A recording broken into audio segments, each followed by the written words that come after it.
Shutterstock sells, ChatGPT remembers, and online services security. This is MacVoices. MacVoices is supported by Notion. Work faster, write better, think bigger with Notion. Learn more at notion.com/MacVoices. I wish Jeff was here because I'd love to hear what he has to say about this one. Shutterstock is licensing its video library to an AI corporate video company, Synesthesia. And wow, now here we go. We're right back to the terms of service. We're right back to the terms of who sold Shutterstock what, under what terms. So obviously Shutterstock retains the right to do what they wanted to with the video. But we're back, I guess it's almost been a year now that we had the Apple weblog discussion with Jeff about stuff that he had written for the Mac Observer being scraped, put on a different site with the same name, or in some cases taking his stuff, having AI rewrite it under his byline. So I think this is really interesting. And, it part of me says, okay, at least somebody paid for it. Somebody paid somebody for the rights to use it. So they didn't just take it. But I also am not, I really haven't figured out how I feel about this. Dave, do you have any thoughts on how you feel? I mean, if you had contributed something to Shutterstock, you would have been paid for it, but would you be disturbed that then they were selling it to an AI company? I wouldn't be happy. I think it's something that I invested my time and my efforts into the content. It should be my content, and we should have a right to say yes or no. And that really bothers me, and I'm sure everybody on the panel here feels that way, because that's the content I put out there, so it can be mine and be shared if I want it to be. So I definitely feel like this is not a great thing. Eric, do you agree with that? Because we love to joke about all your photos and flowers and birds and everything, but you're the kind of guy who might contribute something to Shutterstock. And I say contribute, that's not the right word. It's not like you just donate it. You sell to Shutterstock. They pay for stock photography. So if you had sold your your photos of your yellow flowers that I can't remember the name of, how would you feel about them taking that and using it to train AI? I always find it a little bit irritating when there's a market nobody knew about, that because of a little bit open-ended licensing wording, all of a sudden your stuff can go into a completely different area that you've never heard of. It's unclear what, if any, compensation has been made. And in this particular case, potentially it could be used to then eliminate the need to go looking for new material, because you can just synthesize something given all of the material available. That was probably not the intent of the original artists. I don't know how to work around it. For me, for a lot of my pictures, I put them up on Mastodon and I don't put a restriction on them. Or when I upload to iNaturalist, that's an open license, so iNaturalist can do whatever. But if you're processing the photos and collecting them based on whatever it is they're buying at the time, that's what you're selling for. And a whole new market really should have some sort of additional negotiation license, even if it's irritating. Or they should have to go out and collect additional new data. I don't know if it's possible, but that's kind of my feeling on it. Yeah. To be fair, Synesthesia typically creates avatars of people. And the article indicates that they'll be using this to create generalized avatars. But it's still potentially somebody's likeness. It's still something that, someone is contributing to. Your point, Eric, I think about a market that you didn't know exists is really an interesting one, because a lot of these things are squarely in that territory where things that are being used to train AI, it was never even considered. AI didn't exist at that point. So nobody thought to, put a restriction on or whatever. So I don't know, maybe it's just an normal evolution of business. Brian, you had a comment. Yeah, oops. Sorry about that. One of the articles had sound. I didn't know if it came through. My apologies. I didn't realize that Getty had merged with Shutterstock, or maybe I had forgotten. And they also have been really Getty has been really into utilizing and grasping onto AI to also create images. So it kind of goes hand in hand, I guess, with that merger and what they're deciding to do now. Marty? Yeah, I think this is kind of cool. I hate to say it because I know that the the vibe is that this isn't cool, but the idea that they are taking portraits, I would imagine they're not going to be trying to animate daffodils, but they're really focused on the business that they have, which is creating avatars that can be animated and used and we've all seen them, used in industry online short videos to explain whatever it is. And that they're accessing a whole different source of potential material. Now, the article goes on to talk about how they used to do it, or they still maybe still do it with live actors, and the live actor basically is selling their who they are and their image for a 3-year license. And what does it mean in terms of fair use with the image of a portrait that they're going to then animate and use? I know that from buying some Shutterstock in the past, I can pay a really horrendous price and have exclusive use of that particular image, and it can't be used by any other folks. And I don't know if this negates that arrangement or if those are not part of the animated portraits that are used in terms of it. I just find this fascinating. I got nothing against actors, but I do find this process of what they're doing a little fascinating. I don't disagree, Marty. I don't disagree. David? Yeah, I mean, I think also with the way Shutterstock goes with professional photographers and videographers, they're good for that tool. But when things like this happen, they aren't. I mean, when the switch happens, what happens with the terms of service? Did you give that terms of service a change and just not notify the people that are there? That's the other thing that kind of disturbs me is that these companies do that all the time with TOS. That you don't even know about, and why does this happen?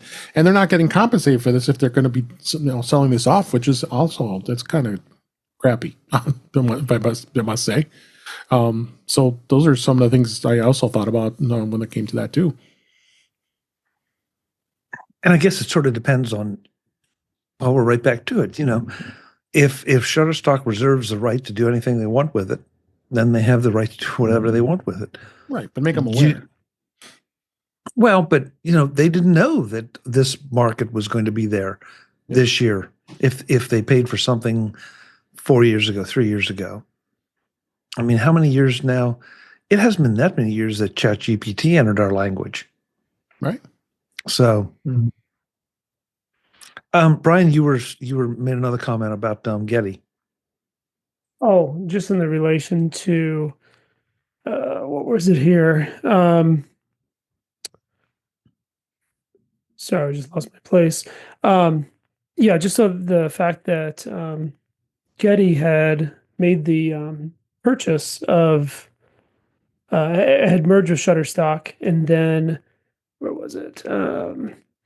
the photo giant, Getty took a leading AI image maker to court. Now it's also embracing that technology. So kind of like seeing how they originally were not in favor of it, but now as a whole company, even with this merger, has really embraced it. And I was looking at the date of that too, and that was way back in 23, September of 23. So you can kind of see over the years how that's even turned about, and embracing that technology by more and more companies. Way back in 23. Wow. And it's funny to say it, but at the same time, just in this field, how fast that's been growing. Yeah. Yeah, exactly. Guys, we're starting to run a little, well, actually, we're running real short on time, but there are a couple of things I just want to make sure we touch on. This one, ChatGPT soon is going to remember everything you've ever told it. It already is. Well, that's what I thought, David, when I saw this. And my list is long. I'm looking at it right now. And Yeah. I can go back and say something and say, oh, yeah, we remembered what I talked about. And okay, this is another one. I want to know how everybody feels about this, because part of me says, yes, if I'm going to partner with this thing, which is one of the things that they kind of recommend that you do, then I want it to remember everything, and yet I get a little uncomfortable with it remembering everything. So it's a double-edged sword. But Marty, in your business, I mean, a therapist has to remember everything or make notes about everything a client would tell them. So would it be really bad to have, if your therapist was a large language model? Would it, They already are using them. They're using large language models for constructing case notes, doing transcripts. That's all part of the business now. And there are some restrictions around what you can do. You know this from healthcare industry. We have HIPAA regulations. And so the businesses that are doing this, like we can do all your case notes for you and summaries and treatment plans for you automatically, basically using an LLM service, have to have a business associates relationship with whoever they are to make them HIPAA compliant, and or you also have clients who have to sign a release to let them know that all your case notes and all your history is being recorded by AI and any potential risk. So yeah, I mean, it's already here. Wow, that's, I'm trying to remember the last time I went to the doctor, or a doctor in particular that I'm thinking of. I'm reasonably sure that he said they were recording everything for transcription, and I don't remember them ever asking my permission to do so. You probably signed it off on a form that you didn't pay attention to. Well, that's probably true too, yeah. Yep. The terms of agreement. Yeah. Anybody else feel strongly about this? David, do you care? Brian, do you care? Webb, do you care? Doesn't surprise me. No, I kind of figured it was already happening. Think of it as immortality. Everything we are will be stored forever. What's private anymore? I mean, let's face it. Yeah. I'm not putting anything in here that I want that's personal. No, personal enough that I don't want it out there, like financial information or, my social security number or any of that stuff. I mean, it is what it is. But to Marty's point, if a therapist is using this or a doctor is using this, that would be there very well could be something out there about you. And if it eventually figures out a way to cross-reference it, then they're all going to know about whatever it is that you didn't want them to know about. That's why you don't put that information in there. It'll be sort of interesting when Apple rolls out their on-device systems and, lets it remember everything you told it, but then you want to go to a new device and the new device doesn't know any of the stuff you told it and you have to teach it again. Yeah. That works for spouses too, by the way, Eric. She's right there.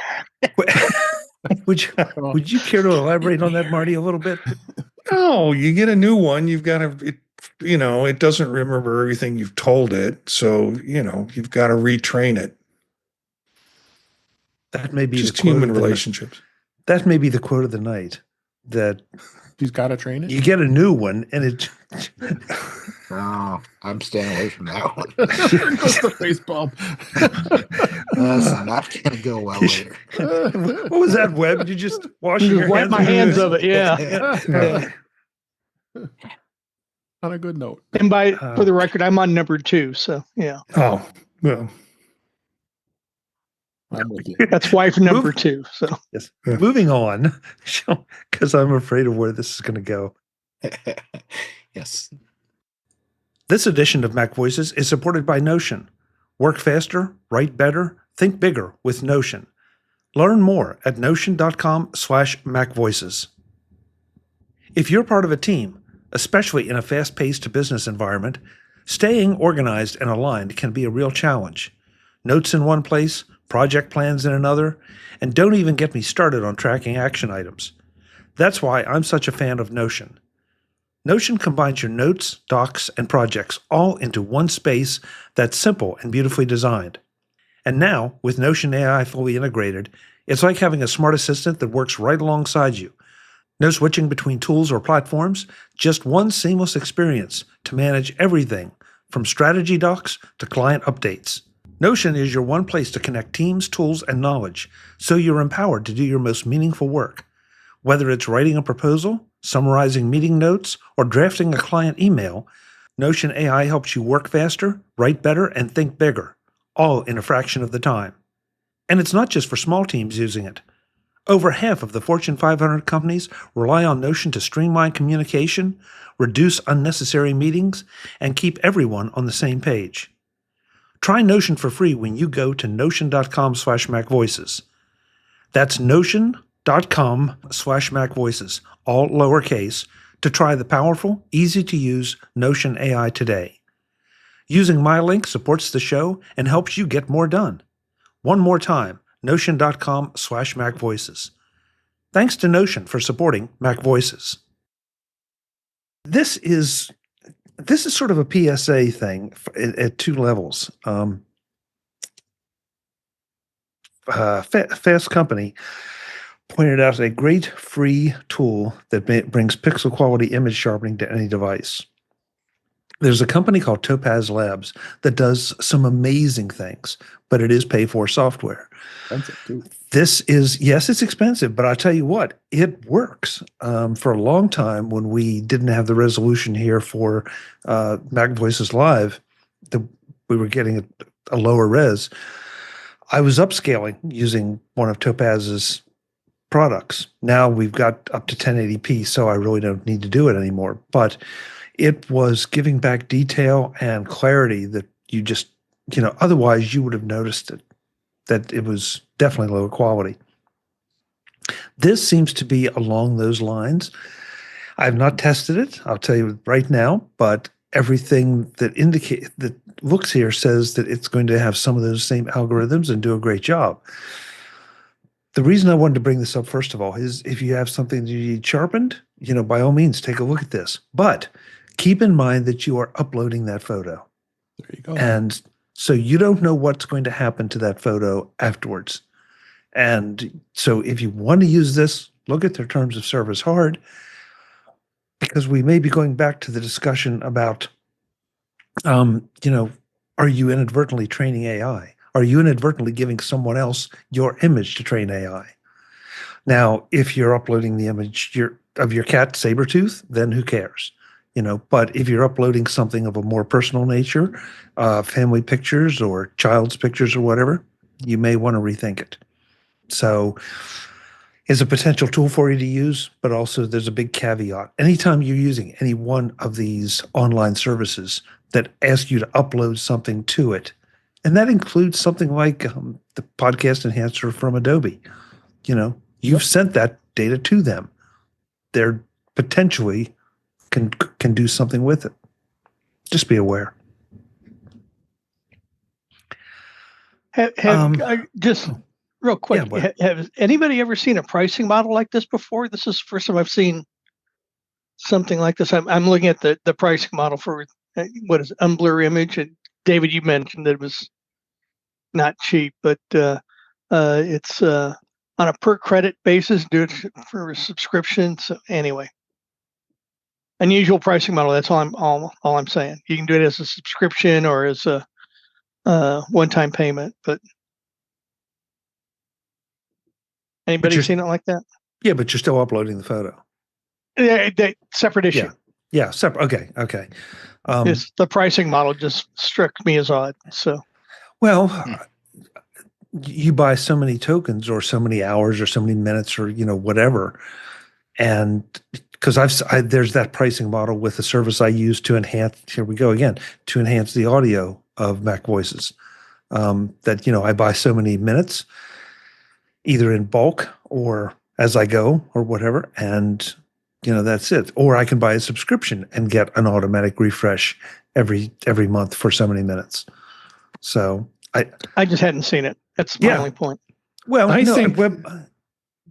Web. I think it's important because there's so many different pricing models out there right now. You kind of need to be aware of all of them and what you're getting into. And I'm sorry, Marty, I cut you off. Yeah. So, I think I've seen this similar kind of pricing model with at one time Shutterstock, where you bought credits or some type of photo service that I was looking at, where you would buy credits and it was always 10 credits. I was always 10 credits shy of what I needed to get the photo I wanted. So it sucked more money out of me for that purpose. But yeah, I've seen something similar to this in the past. I forgot about that, Marty, and I think it was Shutterstock that you could. I mean, you might pay $100 and get 150 credits, and so as you used up your credits. But you're right; it never evened out. They always, especially when you got down to the end, you always had to buy a couple more or buy a whole nother package to be able to use those last couple credits. So sneaky. We're going to make this one the last one of the evening. And hey, we haven't talked about Microsoft, so why wouldn't we? But we've talked about this issue before, that Microsoft once again is putting out their recall tool into Windows 11. And so if you want to have Windows remember everything you do on your computer, by all means, go for it.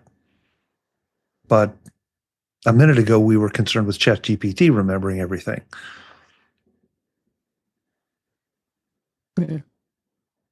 I wish I could say some of the things that are in this article, but you'll have to.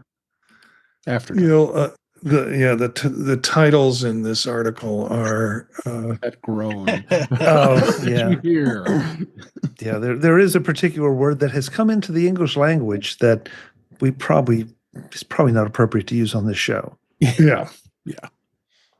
But that said, it's worth looking into, and that feels like it's been the theme of the evening. Just pay attention to some of this stuff that you're signing up for or using, and make sure you know what you're getting into. And if you're comfortable with it, great. From AI girlfriends on down. I thought I'd get a bigger laugh out of that. Barry in the chat room says, all of Adobe's generative AI features online or in-app are based on credits. The number of credits you have to use depends on the subscription level you're paying for. Thank you, Barry. I don't think I realized that because I don't use any of Adobe's generative AI features. So, guys, thank you. We got through an awful lot. And I feel like we gave everything due diligence. So let's go around, find out where folks can talk to you when you're not here, and then we'll get out of here. And I'm going to flip it. I'm going to really mix it up this time, and I'm going to give Eric Bolden the first out. So he's not going to know how to act. Eric, thank you as always for being here, and thank you for your abuse over the Apple Vision Pro. Where can folks find you? I am one with the flowers. Oh, wait, no. Mondays, I leave the flower field and hang out with Marty and, sometimes Dave too. It's a lot of fun talking about the Vision Pro. Tuesdays, of course, here. Otherwise, I can be found at EA Bolden at techhub.social on Mastodon or at EA Bolden at Blue Sky. Thank you, Eric. Appreciate it. Marty Jencius, Eric's partner in crime. Yep. Where can folks connect with you? We just did 50 shows. We did our 50th episode. So we've been Congratulations. tied to each other for about a year now. And you can find us Monday nights at 9 p.m. Eastern Time on at YouTube. Look for Vision Profiles, and you'll get the live stream. That's podcast and also videocast. The rest of my stuff you can find at thepodtalk.net, and links to the other projects I'm involved in and other podcasts I'm involved in. Tuesday nights here with Chuck. It is just wonderful. This is the day that I'm generally at home working all day, and this is just like the nice way to end an evening with Chuck and the group here. And then Thursday nights with Dave on In Touch with iOS, the way that I get to end my week, which is a lot of fun too. Great. Thank you, Marty. And yeah, I missed everybody last week. It felt like sort of an empty week when we don't get together. So with you right there. Web Bixby, thank you for being here. Where can folks connect with you? I will probably be looking for a friend's couch for the next couple of weeks.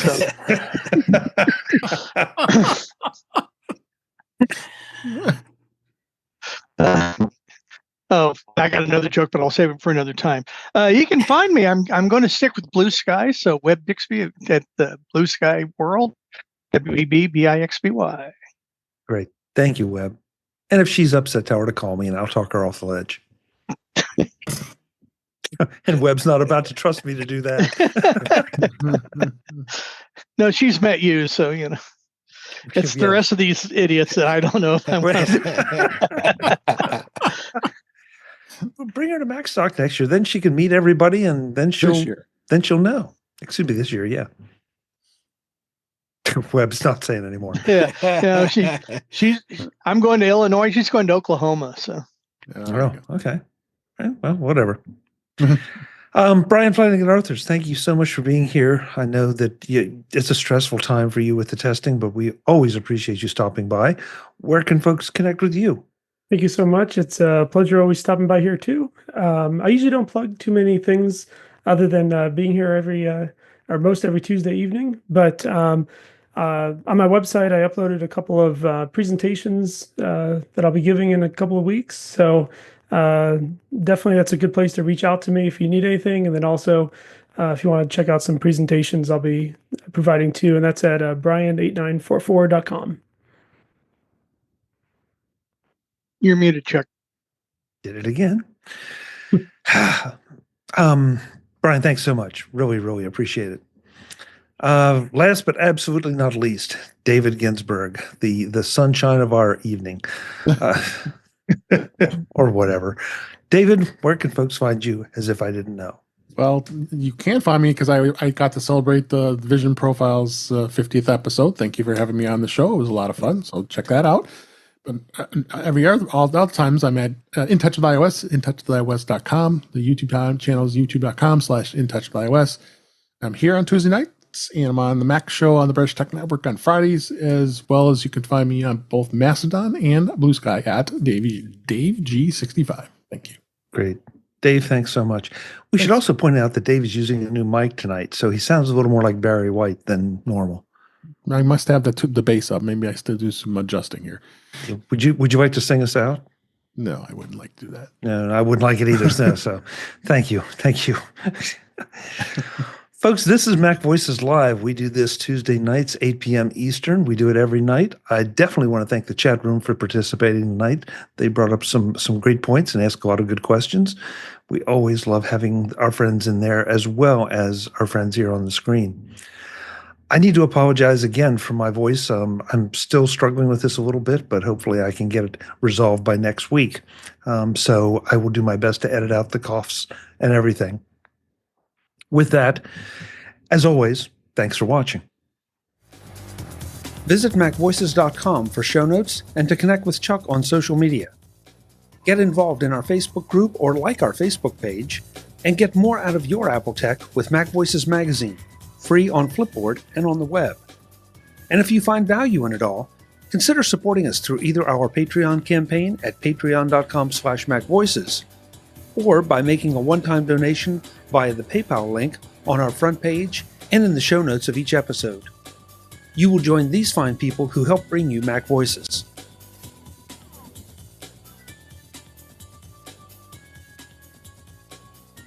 Advertising handled by Backbeat Media at backbeatmedia.com. Bandwidth provided by CacheFly at cachefly.com.